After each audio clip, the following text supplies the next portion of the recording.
Hey guys, welcome back. This article is brought to us by CoinMarketCap.com.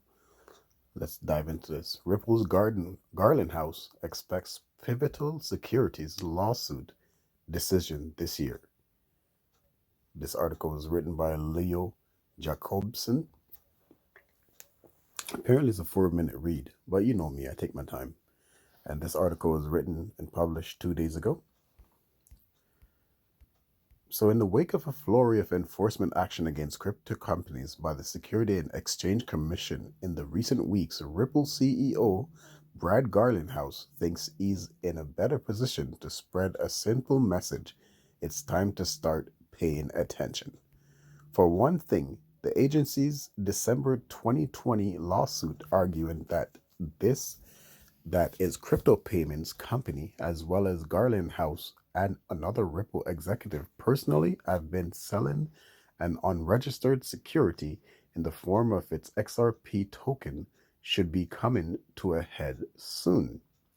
It's been 3 months since Ripple and the SEC filed final arguments and asked a judge for a summary judgment, or failing that, a trial.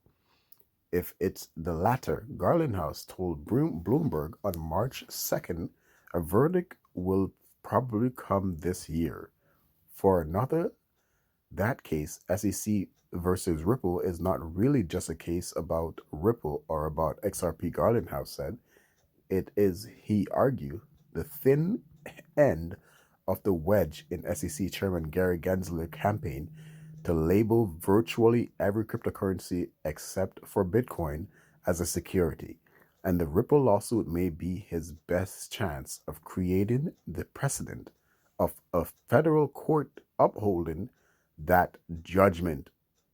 Come on, guys, wake up. I think Garland House is making sense.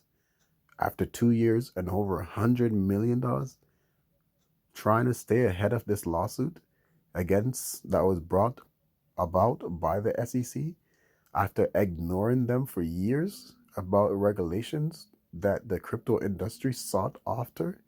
Now, come on, Gary Gensler, you're playing games. Which other cryptocurrency can afford a lawsuit like that? Of course, this is a precedent to go after other cryptos. It's really about the industry and how the SEC is playing offense and attacking the whole industry, Garland House said, pointing to more than a half a dozen enforcement cases filed since the beginning of the year. He added, quote, 2.5 years ago, when they started, I'm not sure everyone fully digested that. Now that it's widely understood, this is going to be pivotal for the whole industry. Regulation through enforcement, making an argument that has become almost an industry mantra. Garland House said, quote, this is not a healthy way to regulate an industry. Your regulation through enforcement, as opposed to what we're seeing in other countries where they are doing the work. They are creating a framework that allows an industry to grow while protecting consumers. And I think that's really what the US is lagging on. So he's not the only Ripple executive out um, proselytizing this week. Chief Legal Officer Stuart Aldorati made that last point in a Blockworks interview. He said, quote, the first piece of advice you give somebody who's thinking about a crypto project is don't launch it in the US because the rules are unclear. Go to a jurisdiction where the rules are clear, not light touch, but clear. It is a problem, Garland House said, that is already pushing crypto companies offshore. Speaking of a theoretical US regulatory regime in which not all cryptocurrencies are classified as securities, Garland House said, quote, also consumers are suffering because you don't have the same protections that the US regulatory frameworks can provide. Careful what you wish for. Given the disaster of 2022, including the $60 billion implosion of UST and Luna, The series of crypto lenders' bankruptcies, and finally the collapse of FTX in a welter of fraud. This doesn't seem like a very crypto friendly time to have a regulatory regime created. Still, there are signs that things aren't that bad.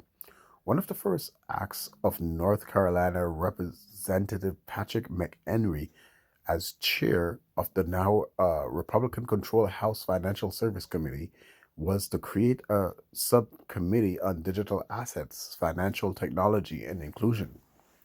Among its goals, McHenry said, is providing clear rules of the road among federal regulators for the digital asset ecosystem, he said.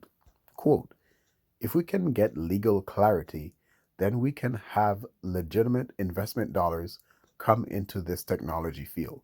I want clear rules of the road so we don't have fraudsters like Sam Bankman Fried leading this technology. But any such regulation will also have to go through the Senate Banking Committee, chaired by Ohio Democrat Sherrod Brown, a longtime crypto skeptic.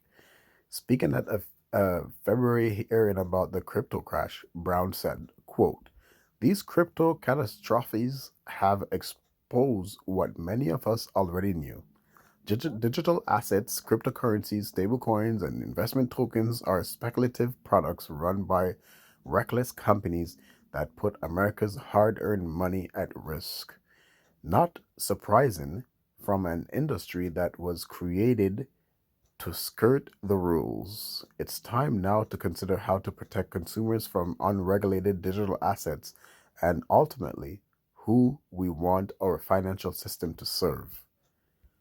So, which is fairly clear indication that crypto regulation written at the start of 2023 will be very different from what it would have been in earlier years. That was a nice read. I like that read. It was my first time reading it, and that's why I took my time with it because I didn't want to make too much mistakes. But yeah, that was a nice read. Thank you guys for tuning in and for your patience and for your membership and for don't forget to like and share and subscribe. Introduce more people to this digital news that I'm bringing forth to you. The digital world is upon us. Reading is fundamental. Reading is fundamental. Until next time, guys, take care and goodbye.